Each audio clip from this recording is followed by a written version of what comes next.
Hello friends, welcome to my channel. Today we're gonna see directional coupler in microwave engineering series.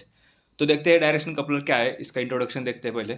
Directional coupler are use to sample the part of energy passing through the main waveguide.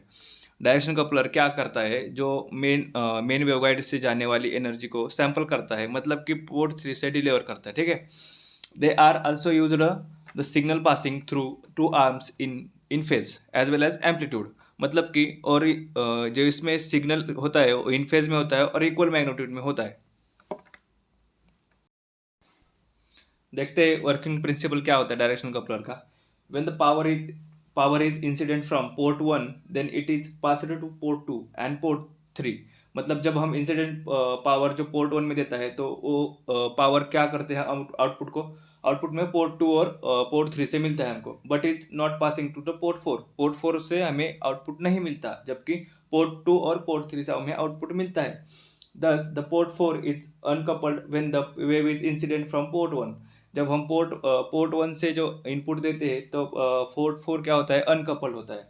Similarly जब port 4 से power incident करते हैं तब port 2 और port 3 में couple की जाती है, but not coupled in port 1. जब हम पोर्ट 4 से इनपुट देते हैं तो पोर्ट 2 और पोर्ट 3 में हमें आउटपुट मिलेगा, लेकिन पोर्ट 1 में हमें आउटपुट नहीं मिलेगा क्योंकि वो अनकपल होता है. अब देखते हैं डायरेक्शनल कपलर अपना वर्क कैसे करता है. ठीक है. डायरेक्शनल कपलर दो वेवगाइड से बनाया जाता है. ठीक है. दो वेवगाइड यूज होती है इसमें. इसमें एक वेवगाइड क्या होती है, मेन आर्म होता है, और दूसरी होती है ऑक्सिलरी आर्म. जबकि इसमें एक वेवगाइड स्ट्रेट होती है और दूसरी कर्व शेप में होती है. जो मेन होती है वो स्ट्रेट वेवगाइड होती है. ठीक है. और जो कर्व शेप में दिखाई दे रही है वो ऑक्सिलरी आर्म होता है. ठीक है. और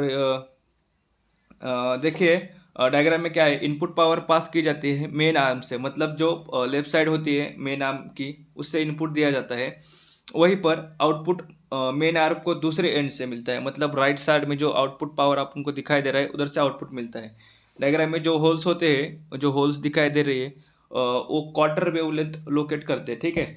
और यही holes some amount of power को मेन आर्म से ऑक्सिलरी आर्म में पास होती है. ठीक है.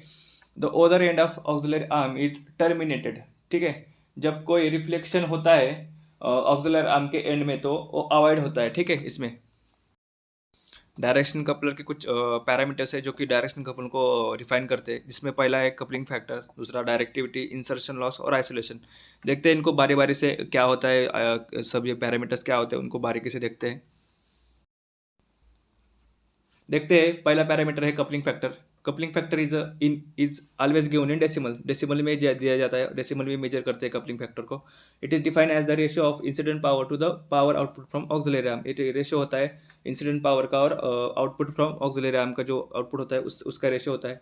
और कपलिंग फैक्टर को हम सी से डिनोट करते हैं. सी इक्वल्स टू क्या होता है, 10 log to the best of 10 P in divide by P aux. ये डेसिमल में लिया जाता है. पी इन का मतलब होता है इंसिडेंट पावर होती है, और जो पी ऑक्स होता है आउटपुट पावर होती है ऑक्सिलरी आर्म की. इसमें जब कपलिंग फैक्टर की वैल्यू हाई होती है तब वो इंडिकेट करता है स्मॉल कपल्ड पावर को. ठीक है. Coupling power also gives the amount of attenuation taking place in the output power. दूसरा पैरामीटर है directivity. If in the case of directional coupler the power is incident from the output end there should not be any leakage of power into the auxiliary arm. ठीक है. The directivity is denoted by D. Directivity denoted किससे, D से कर जाता है. Directivity का formula है D equals to 10 log P aux divide by P aux. मतलब ये फॉरवर्ड और रिवर्स बाय का रेशियो होता है. जो डायरेक्टिविटी होती है रेशियो होता है forward power to reverse power in auxiliary arm, इसका रेशियो होता है. ठीक है. जबकि तीसरा पैरामीटर होता है इंसर्शन लॉस. इंसर्शन लॉस को एल से डिनोट किया जाता है. When the direction coupler is inserted in the main arm then L gives the value of power loss taking place in the main arm. इसका formula है L equals to 10 log P in divide by P trans. Insertion loss ratio होता है कि power incident to power transmitted in the main arm, ये इसका ratio होता है. और फोर्थ पैरामीटर है आइसोलेशन. आइसोलेशन को किससे डिनोट करते हैं, आई से डिनोट करते हैं. ठीक है. And it is defined as the ratio of power incident in main arm to the reverse power coupled in the an auxiliary arm. ठीक है.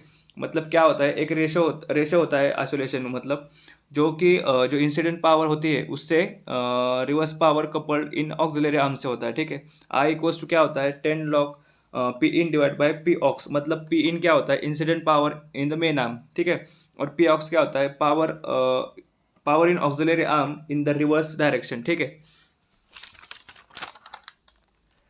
सो यही है आज के लिए। अगर वीडियो पसंद आती है तो आप लाइक करो यार, और हाँ, सब्सक्राइब बटन रेड है उसको काला करो। Thank you.